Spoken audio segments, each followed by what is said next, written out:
السلام علیکم ورحمۃ اللہ وبرکاتہ. الحمد للہ رب العالمین والصلاة والسلام علی اشرف الانبیاء والمرسلین نبینا محمد وعلی آلہ واصحابہ اجمعین. یقول اللہ سبحانہ وتعالی اعوذ باللہ من الشیطان الرجیم تلک الرسل فضلنا بعضهم على بعض الى ان قال سبحانہ وتعالی ولو شاء اللہ ما اقتتل الذین من بعد ما جاءتهم البينات ولكن اختلفوا فمنهم من آمن ومنهم من كفر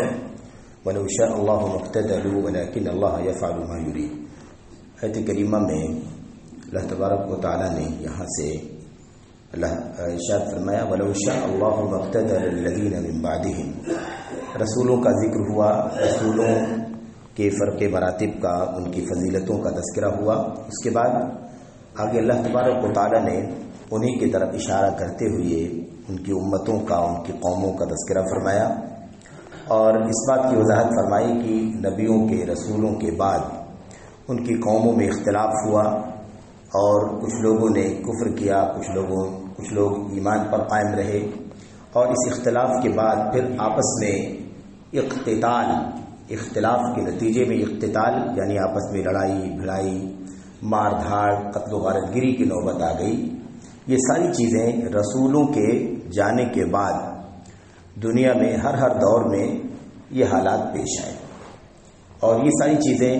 اللہ تبارک و تعالیٰ کی مشیت کے مطابق ہی دنیا میں انجام پائیں، کیونکہ ہر چیز اللہ تبارک و تعالیٰ کی مشیت سے ہی ہوتی ہے. اللہ تبارک و تعالیٰ فرماتا وَلَوْ شَاءَ اللَّهُ مَا اقْتَتَلَ الَّذِينَ مِن بَعْدِهِمْ مِن بَعْدِ مَا جَاءَتْهُمُ الْبَيِّنَاتُ. اگر اللہ تبارک و تعالیٰ چاہتا مَا اقْتَتَلَ الَّذِينَ مِن بَعْدِهِمْ تو ان کے بعد جو لوگ تھے وہ آپس میں اقتتال نہیں کرتے، یعنی لڑائی بھڑائی مار دھاڑ نہیں کرتے. اللہ تبارک و تعالیٰ چاہتا، اللہ تبارک و تعالیٰ چاہتا کیا چاہتا؟ اگر اللہ تبارک و تعالیٰ چاہتا کہ رسولوں کے بعد ان کی قومیں، ان کی امت کے لوگ آپس میں نہ لڑیں، نہ اختلاف کریں، نہ لڑیں، نہ آپس میں قتل و غارت گری کریں، مقتتل الذین من بعدہم تو رسولوں کے بعد ان کی امت کے لوگ آپس میں لڑائی نہیں کرتے، قتل غارت گری نہیں کرتے، ایک دوسرے سے نہیں جھگڑتے، ایک دوسرے کے خون کے پیاسے نہیں رہتے. من بعد ما جاءتهم البینات، بعد اس کے کہ ان کے پاس واضح دلیلیں، کھلی دلیلیں آ گئی تھیں، یعنی کھلی دلیلوں کے بعد، واضح حوالوں کے بعد، آیتوں کے بعد، حدیثوں کے بعد، ان تمام چیزوں کے آ جانے کے بعد اگر اللہ تبارک و تعالیٰ چاہتا کہ اب امت کے لوگ، نبیوں کے بعد ان کی امتوں کے لوگ آپس میں لڑائی نہ کریں، آپس میں اختلاف نہ کریں، مار پیٹ نہ کریں، تو آپس میں یہ لوگ مار پیٹ نہیں کرتے، آپس میں اختلاف اور آپس میں قتل و غارت گری مار دھاڑ نہیں کرتے. آگے اللہ فرماتا وَلَٰكِنِ اخْتَلَفُوا، لیکن ان لوگوں نے اختلاف کر لیا، یعنی رسولوں کے جانے کے بعد امتوں کے لوگ آپس میں مختلف ہو گئے، اختلاف کر لیا، نظریات بدل گئے، سوچ بدل گئی، لوگوں کے جو افکار ہیں، لوگوں کی جو سوچ کے انداز ہیں، اس میں اختلاف پیدا ہوا. وَلَٰكِنِ اخْتَلَفُوا، لیکن ان لوگوں نے اختلاف کر لیا اور اختلاف کے نتیجے میں کیا ہوا؟ فَمِنْهُمْ مَنْ آمَنَ، ان میں سے کچھ لوگ ایمان لائے، وَمِنْهُمْ مَنْ كَفَرَ، اور کچھ لوگوں نے کفر کیا. وَلَوْ شَاءَ اللَّهُ مَا اقْتَتَلُوا، اللہ نے پھر اسی بات کو دہرایا اگر اللہ تبارک و تعالیٰ چاہتا کہ یہ آپس میں نہ لڑیں، نہ اختلاف کریں اور آپس میں قتل و خونریزی نہ کریں، مقتتلوا تو آپس میں یہ لوگ نہیں لڑتے، آپس میں خونریزی نہیں کرتے. وَلَٰكِنَّ اللَّهَ يَفْعَلُ مَا يُرِيدُ، لیکن اللہ تبارک و تعالیٰ کرتا ہے جو وہ چاہتا ہے. اللہ تبارک و تعالیٰ جو چاہتا ہے وہ کر گزرتا ہے. یہ آیت کریمہ کے اس حصے کا ترجمہ ہے. اس ٹکڑے میں جو بتانا مقصد ہے اللہ تبارک و تعالیٰ کے کلام کا جو مضمون ہے اور اس کی جو تفسیر ہے وہ یہ ہے کہ انبیاء آئے، جن کا تذکرہ ہوا کہ بہت سارے انبیاء آئے جن کے درجات مختلف ہیں. یہ انبیاء علیہ الصلوۃ والسلام اپنے اپنے زمانے میں آئے، اپنے اپنے دور میں آئے اور اپنی امتوں کو، اپنی قوموں کو انہوں نے نصیحت کی، تبلیغ دین کیا، سمجھایا بجھایا، جو اللہ تبارک و تعالیٰ کی رضا کے کام ہیں ان کی رہنمائی کیا، جو اللہ کی ناراضگی کے کام ہیں اس سے آگاہ کیا. جب تک انبیاء اپنی اپنی قوموں میں رہے تب تک تو یہ حالت رہی اور امتوں میں خیر رہا، بھلائی رہی، اور جب یہ دنیا سے چلے گئے تو اس کے بعد نبیوں کے جانے کے بعد امتوں میں جھگڑے، اختلاف، آپس میں مار پیٹ، ایک دوسرے کا خون بہانا، ایک دوسرے کی جان لینا، اس طرح کے حالات پیدا ہو گئے۔ یہ اللہ تبارک و تعالیٰ فرما رہا ہے۔ تو انبیاء علیہ الصلوۃ والسلام کی تاریخ یہی رہی ہے کہ انبیاء جب تک رہتے ہیں تب تک الحمدللہ امت کے ان کی امتوں کے قوموں کے حالات اچھے ہوتے ہیں، ٹھیک ہوتے ہیں۔ یہ سلسلہ اس آیت کریمہ سے یہ معلوم پڑ رہا ہے کہ یہ معاملہ صرف اور صرف ہماری اس امت اور ہماری اس امت کے نبی محمد صلی اللہ علیہ وسلم کا ہی مسئلہ نہیں ہے کہ جب تک نبی کریم صلی اللہ علیہ وسلم تھے تب تک خیر ہی خیر تھا، اور اس کے بعد صحابہ کرام کا دور گزرا تب بھی خیر تھا، لیکن دھیرے دھیرے اس طرح سے زمانہ آگے بڑھتا گیا، امت کے اندر اختلاف رونما ہوا، انتشار پیدا ہوا، اور بہت زیادہ اختلاف اللہ کے نبی نے فرمایا تھا کہ پیدا ہوگا، اور اختلاف کے بعد وہ نوبت بھی آئی کہ بہت سارا اختلاف بڑھ گیا، یہاں تک بڑھ گیا کہ فرقے جنم لینے لگے اسلام کے نام پر۔ سب سے پہلے آپ جانتے ہیں کہ خوارج وجود میں آئے، روافض وجود میں آئے، پھر اس کے بعد معتزلہ، جہمیہ، کرامیہ، سارے فرقے وجود میں آئے۔ تو اس طرح کے حالات اس امت کے اندر پیش آئے ہمارے اور آپ کے نبی صلی اللہ علیہ وسلم کے دنیا سے جانے کے بعد۔ یہی معاملہ سارے نبیوں کا تھا، سارے نبیوں کا تھا۔ انبیاء علیہ الصلوۃ والسلام جو بنی اسرائیل کے آئے تھے نبیوں کے بعد، اس کی ایک بہت بڑی مثال آپ یہ دیکھیں کہ عرب کے علاقے میں جہاں اللہ کے نبی صلی اللہ علیہ وسلم مبعوث کیے گئے، نبی بنا کر کے بھیجے گئے، خطے میں حجاز کا وہ علاقہ، مکے کا، میرے بھائیوں، اللہ کے نبی ابراہیم علیہ السلام اور ان کے بیٹے اسماعیل بچپن میں، اسماعیل جب چھوٹے سے تھے لے کر کے آئے، ساری تاریخ، ساری تفصیلات ہم جانتے ہیں۔ اس علاقے میں اللہ تبارک و تعالیٰ کی توحید کا دین آیا، لیکن وہ توحید کا دین، توحید کا عقیدہ اس طرح سے بگڑ گیا رہتے رہتے، ایک زمانہ گزرنے کے بعد کہ توحید تو ناپید ہو گئی، ایمان باللہ تو ختم ہو گیا، شرک نے اس کی جگہ لے لیا، اور اتنی ساری بدعتیں، اتنی ساری خرافات، اتنی زیادہ بدعقیدگیاں لوگوں نے ابراہیم علیہ السلام کے دین میں، جو ملت ابراہیمی کے نام سے جانا جاتا ہے، توحید کا دین، خالص اللہ تبارک و تعالیٰ کی بندگی کا دین، اس دین کے اندر نہ جانے کی اتنی بدعتیں عرب کے لوگوں نے ایجاد کر لی۔ اور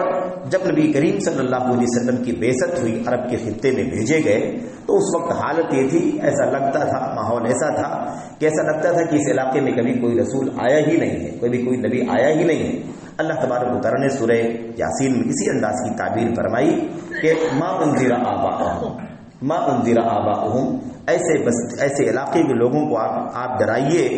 جہاں کے لوگوں کو ڈرایا نہیں گیا ہے۔ تو ڈرایا نہیں گیا کا مطلب یہ ہے کہ بہت عرصہ ہو گیا اور لوگوں نے توحید اور ایمان فراموش کر دیا، اور ابراہیم علیہ السلام کے دین توحید بہت ساری گمراہیاں، بہت سارے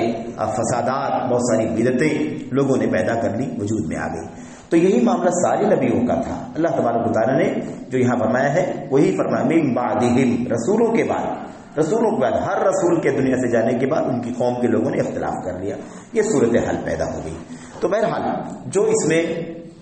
جو بات واضح ہو رہی ہے صاف لفظوں میں، اس میں دیکھیے، اس میں یہ کہ مقتتل الذین من بعدہم، آگے اللہ نے فرمایا ولکن اختلفوا، اختلاف کر لیا۔ اختلاف ہوتا ہے پہلے، بعد میں اقتتال ہوتا ہے، اختلاف ہوتا ہے، پھر افتراق ہوتا ہے، پھر اقتتال ہوتا ہے، یعنی پہلے اختلاف رونما ہوتا ہے، پھر اختلاف کے نتیجے میں ٹکڑے ٹکڑے، فرقے بن جاتے ہیں، دھڑ بندی ہو جاتی ہے، اور الگ الگ نظریات لوگ نے رکھتے ہیں، اور پھر اس کے بعد آپس میں وہ فرقے لڑتے ہیں، بھڑتے ہیں، آپس میں مار دھاڑ کرتے ہیں، وہ اس کو کافر کہتا ہے، اس کو کافر کہتا ہے، وہ اس کی تکفیر کرتا ہے، وہ اس کی تبدیل کرتا ہے، وہ اس کو اہل سنت سے نکالتا ہے، یہ صورتحال پیدا ہو جاتی ہے۔ تو اختلاف کے نتیجے میں افتراق، اور افتراق کے نتیجے میں اقتتال، یہ ہوتا ہے، اور یہ اس وقت تک ہوتا رہتا ہے جب تک نبی نہیں ہوتا، جب نبی دنیا سے چلا جاتا ہے تب دنیا میں یہ سارے کام شروع ہو جاتے ہیں۔ یہ ایک اللہ تبارک و تعالیٰ کے کلام کی اس آیت کریمہ کے اندر یہ پورا پس منظر بتایا جا رہا ہے کہ نبیوں کے دور میں خیر ہوتا ہے اور نبی کے جانے کے بعد یہ حالات پیدا ہوتے ہیں۔ جیسا کہ عرض کیا گیا کہ اللہ کے نبی محمد رسول اللہ صلی اللہ علیہ وسلم کی وفات کے بعد بھی ایسے ہی ہوا۔ ایسے تو نبی کریم صلی اللہ علیہ وسلم نے ایک جنگ کے موقع پر ایک واقعہ پیش آیا. آپ صلی اللہ علیہ وسلم جنگ کے خاتمے پر مال غنیمت تقسیم کر رہے تھے، لوگوں کو دے رہے تھے، مجاہدین کو اور گھوڑ سواروں کو جو اس میں گھوڑے کے ساتھ، ان سب کو اللہ کے نبی صلی اللہ علیہ وسلم سنت کے مطابق آپ لوگوں کو مال غنیمت دے رہے تھے. اتنے میں ایک شخص کھڑا ہوا اور اس نے کہا یا محمد اعدل فإنك لم تعدل، اے محمد عدل اور انصاف سے کام لیجئے کیونکہ آپ انصاف سے کام نہیں لے رہے ہیں. آپ صلی اللہ علیہ وسلم کو اس نے کیا کہا؟ آپ انصاف سے کام لیجئے کیونکہ آپ انصاف نہیں کر رہے. اللہ کے نبی علیہ الصلوۃ والسلام نے فرمایا وَيْحَكَ فَمَن يَعْدِلْ إِذَا لَمْ أَكُنْ أَعْدِلْ، تیری بربادی ہو، تیرا تجھ پر حیرت ہے، تجھ پر افسوس ہے، اگر میں اللہ کے نبی ہونے کے باوجود اگر عدل و انصاف سے نہیں کام لوں گا تو پھر میرے علاوہ کون ہے جو عدل سے انصاف سے کام لے گا. اس کے بعد اللہ کے نبی علیہ الصلوۃ والسلام نے صحابہ کرام کو پیشین گوئی کے ذریعے سے بتلایا اللہ تبارک و تعالیٰ کی طرف سے کہ یخرج من ضئض ھذا، اس شخص کی نسل سے، اس شخص کی پیٹھ سے، اس کے نسل سے ایسے لوگ پیدا ہوں گے تحقرون صلاتکم مع صلاتہم وصیامکم مع صیامہم وقراءتکم مع قراءتہم. اللہ کے نبی صلی اللہ علیہ وسلم نے فرمایا یہ شخص جس نے ابھی سنا تم لوگوں نے کہ میرے بارے میں کہا کہ آپ انصاف سے کام لیجیے، انصاف نہیں کر رہے ہیں، یہ شخص، اسی شخص کی نسل سے مستقبل میں، فیوچر میں ایسے لوگ پیدا ہوں گے جو بظاہر اس قدر نیک، نمازی، روزے دار، قرآن کی تلاوت، تسبیحات، اذکار کرنے میں اتنا زیادہ آگے ہوں گے کہ ان کی نماز کو دیکھ کر کے تم اپنی نماز کو حقیر سمجھو گے، ان کے روزوں کو دیکھ کر کے تم اپنے روزوں کو حقیر سمجھو گے، ان کی تلاوت قرآن کریم کو دیکھ کر کے تم اپنی تلاوت قرآن کریم کو کچھ بھی نہیں سمجھو گے، معمولی سمجھو گے کہ ہم لوگ کیا عبادت کرتے ہیں، ہم کیا قرآن پڑھتے ہیں، ہم کیا روزہ، ہم کیا نماز، ہماری نماز، ہمارا روزہ، ان کے نماز، روزے اور قرآن کی تلاوت کے سامنے کچھ بھی نہیں. اس قدر وہ بظاہر نیک ہوں گے. اللہ کے نبی نے فرمایا وَلَكِنَّهُمْ يَمْرُقُونَ مِنَ الدِّينِ كَمَا يَمْرُقُ السَّهْمُ مِنَ الرَّمِيَّةِ. اللہ کے نبی نے فرمایا لیکن یہ سب ظاہر ہوگا، یہ صرف ظاہر میں ہوگا، قرآن، نماز، تلاوت وغیرہ. حقیقت میں یمرقون من الدین کما یمرق السهم من الرمیہ، یہ لوگ دین سے ایسے ہی نکل گئے ہوں گے، دین سے ایسے ہی نکل گئے ہوں گے جیسے تیز رفتار تیر شکار سے گزرتا ہے تو گزر کے پار ہو جاتا ہے، اتنی تیزی کے ساتھ جیسے وہ تیر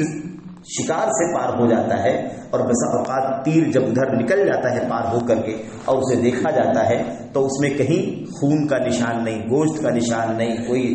کسی بھی طرح کی گندگی دکھائی نہیں دیتی ہے، اتنی تیزی کے ساتھ وہ تیر پار ہوا ہوتا ہے.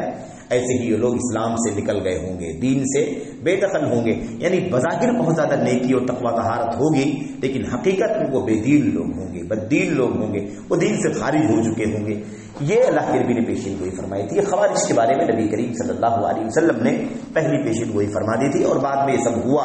اللہ کے نبی صلی اللہ علیہ وسلم کی وفات کے بعد ابو بکر صدیق کی خلافت میرے بھائی گئی تو 2.5 سال، 2 سال 6 مہینے، 6.5 مہینے، اور اس کے بعد پھر عمر بن خطاب رضی اللہ تعالیٰ عنہ کے ہی دور سے یہ معاملہ شروع ہو گیا. حضرت بن خطاب رضی اللہ تعالیٰ عنہ کو قتل کرنے والا آدمی، پھر اس کے بعد عثمان غنی کے قتل کا واقعہ پیش آیا اور بڑے سنگین انداز میں پیش آیا. اس کے بعد حضرت میرے بھائی علی بن ابی طالب رضی اللہ تعالیٰ عنہ کا قتل، اس کے بعد حضرت حسین رضی اللہ تعالیٰ عنہ کا قتل، حضرت حسن کو زہر دینے کا مسئلہ، سارے واقعات پیش آئے. آگے آپ تاریخ پڑھتے چلے جائیے. تو اللہ کے نبی علیہ السلام کی وفات کے بعد اقتتال شروع ہوا، مار دھاڑ، قتل و غارت گری. تو یہ خوارج اور روافض کے جو فرقے ہیں یہ نبی کریم صلی اللہ علیہ وسلم نے پیشین گوئی فرمائی، لیکن اس کی نسل سے بعد میں سارے لوگ پیدا ہوئے. اور آج دیکھ رہے ہیں کہ آج اس وقت امت کے اندر نہ جانے کتنے فرقے ہیں. اور اگر صرف یہی خوارج اور روافض کے ہی فرقے کو لے لیا جائے تو دنیا کا کم سے کم 60-70% فتنہ صرف اور صرف خوارج اور روافض کے نتیجے میں دنیا کے اندر پھیلا ہوا ہے. تو یہ صورتحال ہے، یہ ہے اختلاف اور اختلاف کے نتیجے میں اقتتال، افتراق اور پھر اقتتال. اسی لیے اللہ کے نبی، اللہ کے کلام کی کئی آیتوں میں ٹکڑے کرنے، اختلاف کرنے، آپس میں فرقوں میں بٹ جانے سے منع کیا گیا۔ ہم لوگ سب والی آیتیں حدیثیں جانتے ہیں جس میں نبی کریم صلی اللہ علیہ وسلم نے اور خود اللہ تبارک و تعالیٰ نے قرآن کریم کے اندر ہمیں اختلاف کر کے فرقہ میں بٹ جانے سے منع فرمایا ہے، اور فرمایا کہ مشرکوں کا کام ولا تکونوا من المشرکین، مشرکوں میں سے مت ہو جاؤ، من الذین فرقوا دینہم وکانوا شیعا کل حزب بما لدیہم فرحون، مشرکوں میں سے مت ہو جاؤ جن لوگوں نے اپنے دین کو ٹکڑے ٹکڑے کر لیا۔ یعنی تم تو مسلمان ہو، مومن ہو، ایک اللہ کی عبادت کرنے والے ہو، ایک نبی اور ایک قبلے کے پابند ہو، تو تم مشرکوں کی طرح سے نہیں ہو جانا کہ فرقوں میں تقسیم ہو جاؤ۔ اور اللہ کے نبی صلی اللہ علیہ وسلم نے مزید وضاحت فرمائی، مزید اللہ کے نبی صلی اللہ علیہ وسلم نے فرمایا تھا لا ترجعوا بعدی کفارا، لا ترجعوا بعدی کفارا یضرب بعضکم رقاب بعض، اللہ کے نبی نے فرمایا کہ دیکھنا میرے بعد تم لوگ پلٹ کر کافر نہ ہو جانا، دیکھنا میرے بعد تم لوگ دین سے برگشتہ ہو کر کے، دین سے پلٹ کر کے کافر نہ بن جانا، یضرب بعضکم رقاب بعض، تم میں سے کچھ لوگ دوسرے لوگوں کی گردنیں مارنے لگے۔ ایسا نہیں ہو جانا چاہیے۔ تو کافروں کا کام ہے کہ کفار مسلمانوں کی گردنیں مارتے ہیں، ان کو نہیں اسلام پسند ہے، ان کو نہیں توحید پسند ہے، تو تم اس طرح سے مت کرنا کہ تم دین اسلام سے پلٹ کر کے کافر ہو جانا، ایسا مت کرنا، اور ایسا نہ ہو جائے کہ تم کافر ہو جاؤ اور اس کے بعد ایک دوسرے کی گردنوں کو مارو، قتل کرو، ایسا نہیں ہونا چاہیے۔ ایسے ہی اللہ کے نبی صلی اللہ علیہ وسلم نے فرمایا تھا، آپ نے فرمایا تھا اذا التقى المسلمان بسيفيهما فالقاتل والمقتول في النار، آپ نے فرمایا جب دو مسلمان، دیکھیں مسلمانوں کی بات چلے، جب دو مسلمان التقى بسيفيهما اپنی تلواروں کے ذریعے سے مٹ بھیڑ کر لیں، یعنی ایک دوسرے سے تلوار لے کر کے لڑ پڑے، اللہ کے نبی نے فرمایا تو قاتل اور مقتول دونوں جہنم میں۔ ظاہر ہے کہ دونوں لڑیں گے، ایک مار دے گا دوسرا مر جائے گا، ایک قاتل ہوگا ایک مقتول ہوگا۔ اللہ کے نبی نے فرمایا کل کلاہما فی النار، یا القاتل والمقتول فی النار، دو کے دونوں قاتل مقتول دونوں جہنمی۔ صحابہ کرام نے پوچھا اللہ کے نبی ھذا القاتل فما بال المقتول، یہ قاتل تو سمجھ میں بات آ رہی ہے کہ قاتل نے قتل کیا ہے، مجرم ہے، وہ جہنم میں جائے گا، لیکن مقتول کی کیا غلطی ہے؟ مقتول تو مارا گیا ہے، تو مظلوم ہے، وہ جہنم میں کیوں جائے گا؟ اللہ کے نبی علیہ الصلوۃ والسلام نے فرمایا انہ کان حریصا علی قتل صاحبہ، اس لیے جائے گا کیونکہ وہ بھی اپنے ساتھی کو قتل کرنے کی کوشش میں لگا ہوا تھا، وہ بھی لالچ میں تھا، وہ بھی کوشش میں تھا کہ میں مار دوں، وہ چاہتا تھا کہ میں اسے قتل کر دوں، یہ چاہتا تھا کہ میں اسے قتل کر دوں، تو کوشش میں دونوں تھے ایک دوسرے کو قتل کرنے کے، لیکن ظاہر ہے کہ ایک نے مار دیا دوسرا مر گیا، لیکن چاہت دونوں کی تھی، دونوں کو قتل کرنے کی، وہ اس کو اور وہ اس کو، اس لیے دونوں جہنم۔ اس طرح سے اللہ کے نبی صلی اللہ علیہ وسلم نے فرمایا۔ تو پتہ یہ چلا کہ یہ ساری چیزیں امت میں فتنے جو پیدا ہوتے ہیں، جو قتل، غارتگری، اختلاف، انتشار، ٹکڑے اور تکفیر، تبدیل کے جو سارے فتنے دکھائی دے رہے ہیں، یہ نبیوں کے رسولوں کے دنیا سے جانے کے بعد پیش آتے ہیں۔ اور ظاہر ہے کہ اللہ تبارک و تعالیٰ کا نظام ایسا ہے، اللہ تبارک و تعالیٰ کا جو کائناتی نظام ہے وہ یہی نظام ہے، یہی نظام ہے، دنیا میں ایسا ہوگا، فتنے رونما ہوں گے، اختلافات ہوں گے، لیکن ہمیں عمل کس پر کرنا ہے؟ ہمیں کوشش یہ کرنی ہے کہ ہم اللہ کے دین پر قائم رہیں، ہم اختلاف کا ماحول نہ بنائیں، فرقہ بندی کا ماحول نہ بنائیں، اور ہم جو ہے وہ آپس میں لڑنے بھیڑنے سے اپنے آپ کو دور رکھیں، اور جو فکر اس پر کام کر رہی ہے، خارجیت کی فکر، ایسی رافضیت کی فکر، اس فکر کو سمجھیں اور ساری امت کے لوگ اپنے اپنے آپ کو اس فکر سے اور اس انحراف سے، اس کجروی سے اور اس دلالت اور گمراہی سے اپنے آپ کو بچانے کی کوشش کریں، دوسروں کو بھی بچانے کی کوشش کریں، یہ ہماری ذمہ داری ہے۔ باقی اللہ تبارک و تعالیٰ کی جو مرضی ہے وہ تو ظاہر ہے، اللہ تبارک و تعالیٰ کی جو مشیت ہے وہ تو اپنی جگہ پر پیش آ کر کے رہے گی۔ اللہ تبارک و تعالیٰ نے آگے فرمایا اس کے نتیجے میں لوگوں نے اختلاف کر لیا، کچھ لوگ ایمان لائے، کچھ لوگ کافر ہو گئے۔ ظاہر ہے کہ دیکھیے آپ کہ نبیوں میں نبی کی تعلیمات کے باوجود بھی، واضح دلیلوں کے باوجود بھی لوگوں نے، کچھ لوگ ایمان والے رہے الحمدللہ، اور کچھ لوگ اسلام سے، ایمان سے برگشتہ ہو کر کے ان لوگوں نے کفر اختیار کر لیا۔ اللہ پھر فرماتا ہے کہ اگر اللہ تعالیٰ چاہتا تو آپس میں نہیں لڑتے، نہیں اختلاف کرتے، ولیکن اللہ یفعل ما یرید، لیکن اللہ تبارک و تعالیٰ جو کچھ چاہتا ہے کر گزرتا ہے، جو بھی چاہتا ہے اللہ تبارک و تعالیٰ کر گزرتا ہے۔ اللہ کے ارادے، اللہ کی چاہت جو بھی ہوگی وہ پورا ہو کر کے رہے گا، اس میں کوئی رکاوٹ نہیں آ سکتی۔ فعال لما یرید، فعال لما یرید، وہ جو کچھ بھی چاہتا ہے کر گزرتا ہے۔ اللہ تبارک و تعالیٰ کا یہ نظام ہے، ولیکن اللہ یفعل ما یرید، وَيَفْعَلُ اللَّهُ مَا يَشَاءُ، اور اللہ تبارک و تعالیٰ جو کچھ بھی چاہتا ہے وہ کرتا ہے۔ تو اللہ تبارک و تعالیٰ کا جو نظام ہے کائنات میں وہ یہ نظام ہے اور یہ دنیا کے اندر چل رہا ہے، لیکن ہماری ذمہ داری یہی ہے کہ ہم اختلاف سے، افتراق سے اور ایسے ہی آپس میں قتال، مار دھاڑ اور خوریزی سے اپنے آپ کو بچانے کی کوشش کریں۔ یہ ہماری اور آپ کی ذمہ داری ہے۔ بہرحال اللہ سے دعا ہے کہ اللہ تبارک و تعالیٰ نبیوں کے بعد جو فتنے پیدا ہوئی، ہمارے اور آپ کے نبی کے بعد بھی صلی اللہ علیہ وسلم کے بعد بھی دنیا میں بہت سارے فتنے، بہت سارے فرقے رونما ہوئے اور بہت سارے اختلاف خوریزی کا معاملہ امت کے اندر پایا گیا۔ ہمیں اللہ تبارک و تعالیٰ اس سے بچنے کی توفیق عطا فرمائے اور اس میں پڑھنے سے بھی، اس میں گفتگو کرنے، جو اختلافات صحابہ کرام وغیرہ کے زمانے میں ہوئے اور آپس میں اجتہادی طور پر وہ اختلاف کر بیٹھے، اس میں اپنی زبانیں بند کرنے کا حکم ہے۔ ہمیں چاہیے کہ اس طرح کے مسائل میں ان جھگڑوں میں ہم نہ پڑیں، ان مسائل میں ہم اپنی زبان نہ کھولیں۔ اللہ نے ہمارے ہاتھ کو اس خون سے بچایا ہے تو اپنی زبان کو بھی ہمیں بچانے کی ضرورت ہے۔ یہی جواب حضرت عمر بن عبدالعزیز رحمۃ اللہ علیہ نے دیا تھا۔ کسی نے ان سے پوچھا تھا حضرت علی اور حضرت معاویہ اور صفین اور جمل وغیرہ کے بارے میں، اختلافات جو ہوئے تھے ان کے بارے میں آپ کا کیا خیال ہے، آپ کیا کہتے ہیں؟ انہوں نے فرمایا کہ کیا